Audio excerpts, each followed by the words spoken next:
кризисное время люди начинают заниматься различными вещами. Одни скупают гречку с сахаром и создают запасы на несколько поколений вперед, но другие сидят на иголках и думают о том, как до завтрашнего дня протянуть и не оказаться на морозе из-за сокращений на работе.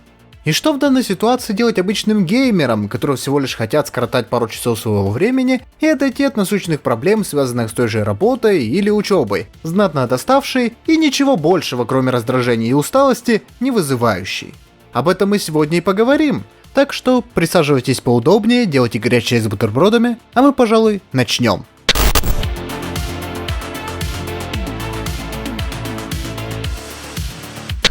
Изначально данное видео хотел превратить в своего рода топ с несколькими вариантами, как можно было бы относительно задешево приобрести какую-нибудь консоль старого поколения, взломать ее и играть в огромную библиотеку игр, кладясь наследство игровой индустрии, которую компании так или иначе засунули в долгий ящик, так как многие идеи из прошлого являются немодными и непрогрессивными для нынешнего будущего. Но какой смысл мне об этом рассказывать и показывать, ведь каждый сам может себе подобрать подходящий вариант и приобрести все, что ему хочется. Не говоря о том, что видео на просторах интернета, завязанных на этой теме с различными консолями, полным-полно.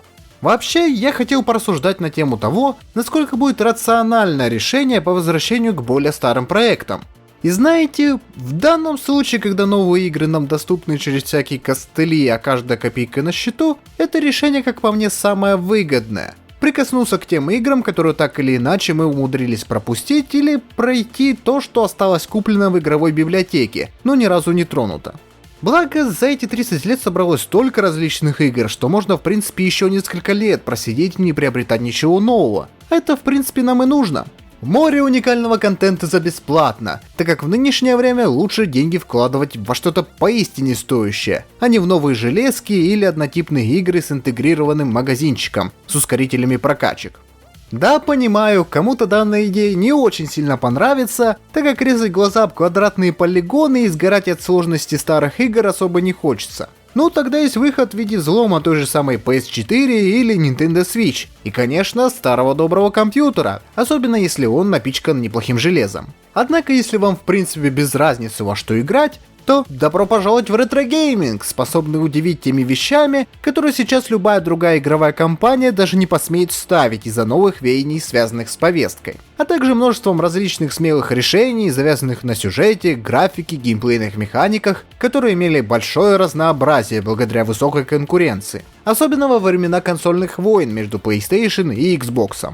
Ну и как я упоминал ранее, дальнейшее решение, на чем во все это играть, лежит всецело и полностью на вас. Кто хочет играть в портативе? Пожалуйста, PS Vita или Nintendo 3DS полностью вам подойдут. На стационарных консолях зарубиться с пацанами в Mortal Kombat или FIFA, а то и что-то пройти эксклюзивное? Да не вопрос. Бери PS3 или Xbox 360 и играй в свое удовольствие.